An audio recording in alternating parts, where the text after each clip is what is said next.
The marks on his body were undeniable, almost like a confession written on his skin. 3 distinct, vertical lines were clawed into the flesh of Barry Morphew's upper arm, looking for all the world like the desperate work of someone's fingernails. His explanation for them was suspiciously simple. He claimed a tree branch had snagged him during his frantic solo search for his missing wife. But to the trained eyes of investigators, these were not random injuries from a frantic search in the woods. They were a chilling narrative, a potential prelude to the horrific truth of what really happened inside the Morphew home on Mother's Day weekend 2020. They were the potential scars of a deadly struggle, a truth that would only grow darker, more complex, and more disturbing with every new discovery. A Mother's Day celebration dissolves into a chilling nightmare. A husband's version of events is a story riddled with inconsistencies and gaping holes. And in the quiet, empty spaces of a fractured family home, a collection of physical clues begins to scream, telling a story of a final, desperate struggle for survival. There were deep, angry scratches etched into a man's skin and a bedroom door frame that had been splintered by a violent impact. These aren't just sterile details buried in a dusty case file. They are the potential last testaments of Suzanne Morphew. 4 years, her baffling disappearance remained a painful, unanswered question. But the evidence she unknowingly left behind paints a terrifying, vivid picture of her last moments on Earth, forcing us all to ask the same haunting question. Did Suzanne Morphew fight for her life? It was May 10, 2020. The small, breathtakingly scenic town of Salida, Colorado, awoke to what should have been a day filled with celebration and family. But for the loved ones of 49-year-old Suzanne Morphew, it would become the first day of an agonizing years-long mystery. A devoted mother of 2 daughters, Suzanne was officially reported missing when her girls, who were away on a camping trip, couldn't get a hold of her to wish her a happy Mother's Day. Their calls went unanswered, their texts unread, leaving them with a growing sense of dread. They had left Suzanne and her husband, Barry, alone for the weekend. A call from a concerned neighbor kicked off a massive search and rescue operation that would soon grip the entire nation. Barry Morphew, who told authorities he'd left early that morning for a landscaping job 150 miles away in Broomfield, presented a calm facade. He claimed the last time he saw his wife, she was sleeping soundly in their bed. He told them she had planned to go for a bike ride later that day. Shortly after the search began, a discovery seemed to corroborate his story. Suzanne's signature mountain bike was found, discarded down a steep embankment not far from her home. But the scene was unsettlingly pristine, weirdly sterile. There was no blood, no fabric tears, no signs of a violent struggle, and no evidence of a high-speed crash. Her bike helmet was found nearly a mile away and again with no significant damage.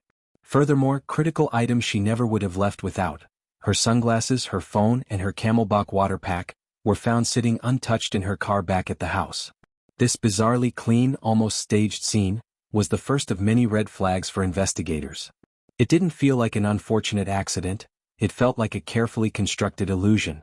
As a massive team of over 100 volunteers and law enforcement officers combed the rugged Colorado terrain, Barry Morphew made a dramatic public plea for his wife's safe return.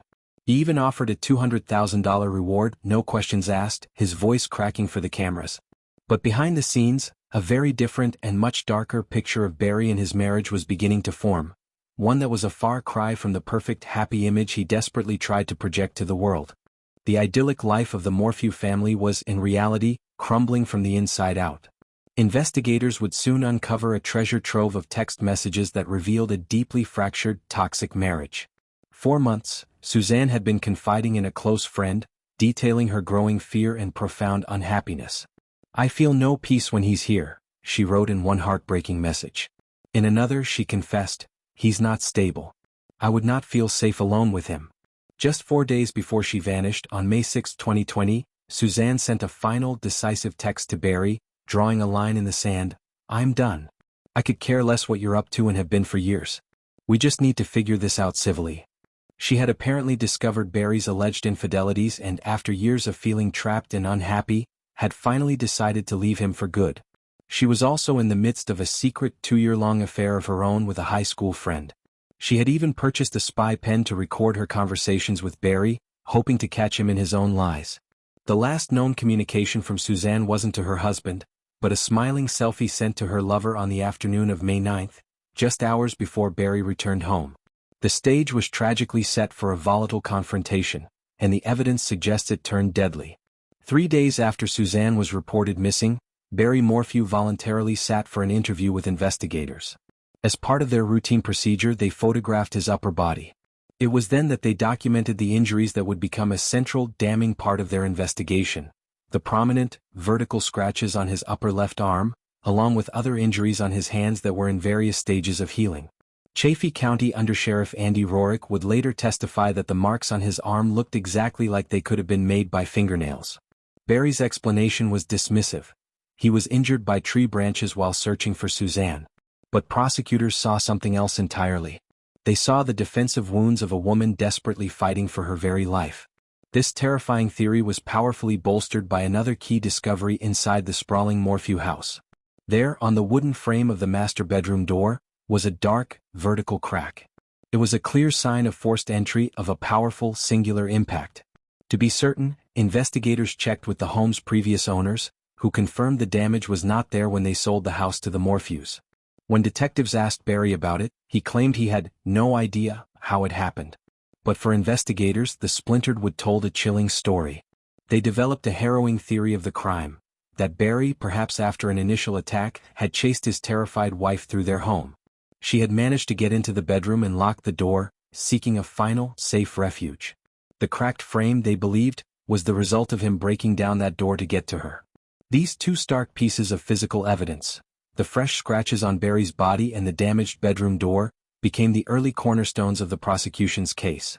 They powerfully suggested a violent, physical fight had taken place, a terrifying struggle in the final moments of Suzanne Morphew's life. But these weren't the only clues that pointed toward a violent end. As investigators dug deeper into Barry's life and his actions, they found a disturbing pattern of suspicious behavior and a piece of evidence so chilling, it seemed to come straight from a horror film: a tranquilizer gun. The timeline of Saturday, May 9th, the day before Suzanne was reported missing, became absolutely critical for investigators trying to piece together her last hours. Digital forensic data recovered from Barry Morphew's cell phone showed a flurry of bizarre and frantic activity. In a very short period of time, the phone pinged all over the expansive Morphew property, darting from one location to another. When investigators confronted Barry with this strange data, he offered an explanation that would become infamous as the chipmunk alibi.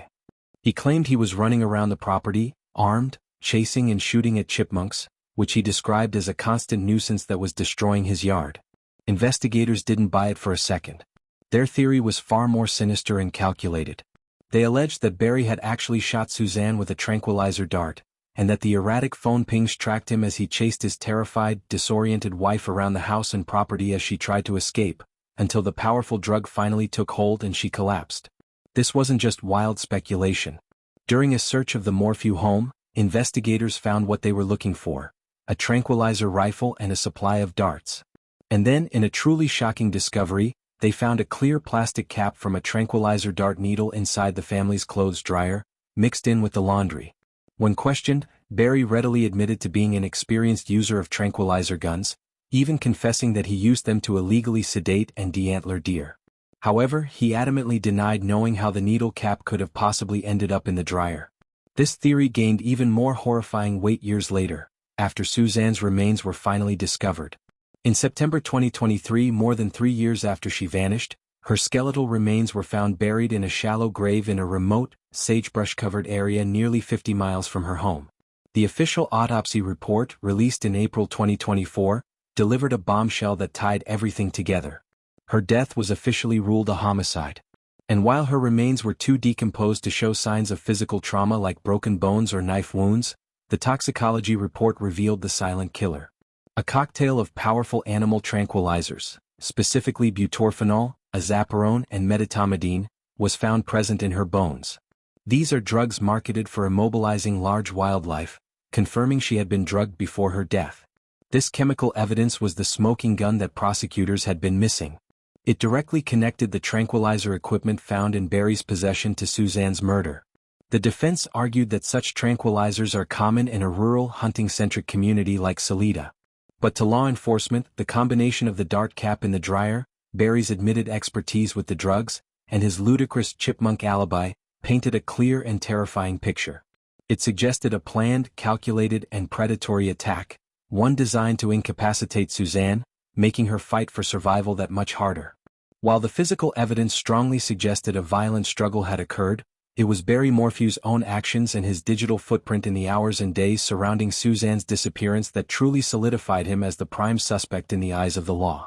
His timeline was a tangled web of contradictions, convenient memory lapses, and suspicious activities that investigators meticulously unraveled. He claimed he left for his work trip to Broomfield at around 5 a.m. on Mother's Day, while his wife Suzanne was still sound asleep. However, data pulled from his truck's internal computers told a very different story. The data showed the truck's doors opening and closing repeatedly around 3:30 a.m., a full hour and a half earlier than he had stated. Even more damning, there was an unexplained 4-hour gap in the truck's telemetry data, from roughly 4 a.m. to 8 a.m., a critical period where its location could not be tracked. Barry's admission about his travel route was another major red flag. To get to Broomfield from their home, the logical, most direct route was to take a right turn onto Highway 50. Barry, however, inexplicably turned left, going in the opposite direction. His reason? He claimed he saw a majestic herd of elk in the pre-dawn darkness and, as an avid hunter, wanted to get a closer look. This strange detour was critical because it placed his truck in the exact area where Suzanne's bicycle helmet was later found discarded on the side of the road. Investigators believe this wasn't a spontaneous sightseeing detour. It was Barry callously ditching a key piece of evidence. The pattern of deception continued after he arrived in Broomfield for his alleged work project. Surveillance footage recovered from his hotel showed him making not one, not two, but multiple trips to different trash cans and dumpsters around the property. He appeared agitated and was moving quickly. He claimed he was simply getting rid of accumulated trash from his truck to avoid paying landfill fees back home. But investigators believed he was systematically and methodically disposing of crucial evidence from his wife's murder. Perhaps her clothing, her personal items, or even the tools used in the crime itself. Barry's cell phone was another source of incredibly incriminating data. He claimed that he had accidentally put his phone on airplane mode on the afternoon of May 9, from 2:47 p.m. to 10:17 p.m. This period of complete digital silence began just minutes after he arrived home, where Suzanne was waiting for him, having sent her "I'm done" text just 3 days prior. From that afternoon forward, Suzanne's phone was never used again. This convenient 8-hour blackout on Barry's phone, happening precisely in the window of Suzanne's last known moments of life, was seen by prosecutors not as an accident, but as a deliberate attempt to hide his location and his activities during the commission of a murder. The culmination of these individual actions, the inconsistent timeline, the suspicious trash runs, the illogical detour, and the perfectly timed digital blackout, created a powerful circumstantial case. It depicted a man not in a state of panic over a missing wife, but a man methodically and carefully covering his tracks after committing a terrible, irreversible act. This timeline of deception, when combined with the physical evidence of a struggle, presents a chilling and coherent narrative of what likely happened in the Morphew home. It suggests a final, angry confrontation that escalated to unthinkable violence, followed by a frantic yet calculated effort to erase every single trace of the crime. The central question of whether Suzanne Morphew fought back against her attacker may never be answered with 100% certainty. The degraded condition of her remains, recovered after 3 years in a shallow grave, prevented a detailed forensic examination for classic defensive wounds. And yet, the circumstantial evidence is incredibly, undeniably compelling. The fresh, angry scratches on her husband's arms, the splintered bedroom door frame, and the text messages revealing her fear and her resolve to leave him, it all points to a final, terrifying confrontation. The discovery of potent animal tranquilizers in her system adds another horrific and predatory layer to this already tragic story. It suggests an attack that was not only violent but coldly calculated. The prosecution's theory that Barry hunted his own wife, using his expert knowledge of sedatives to incapacitate her before her murder, is supported by a mountain of evidence. His bizarre chipmunk alibi, his frantic garbage disposals 100 miles from home, and his inconsistent timeline all paint a clear picture of a man desperate to conceal a monstrous secret.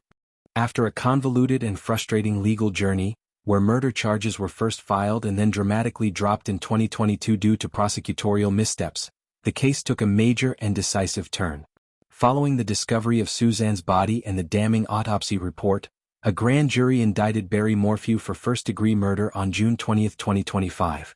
He was arrested in Arizona and is awaiting extradition to Colorado to finally stand trial for the murder of his wife. While Barry Morphew continues to maintain his innocence, the evidence lays out a clear timeline of terror. It tells the story of a woman who, on the very verge of escaping an unhappy marriage and starting a new life, found herself trapped. While we may never know the exact sequence of events inside that house on Mother's Day weekend, the clues left behind strongly suggest that Suzanne Morphew did not go down quietly. They stand as silent witnesses to a desperate fight for survival against the man she had once promised to love forever. The terrifying truth, it seems, is that her final moments were a brutal battle she was tragically destined to lose. The evidence in the Suzanne Morphew case is incredibly complex and deeply disturbing. From the physical signs of a desperate struggle inside the home to the chilling chemical clues found in her very bones, each piece tells a part of her tragic story. What do you think is the most compelling piece of evidence against Barry Morphew? Was it the scratches, the tranquilizer dart cap, or his bizarre timeline of deception? Let us know your thoughts in the comments below. And if you find this kind of in-depth true crime analysis compelling, please consider subscribing to the channel and hitting that notification bell so you don't miss our future investigations.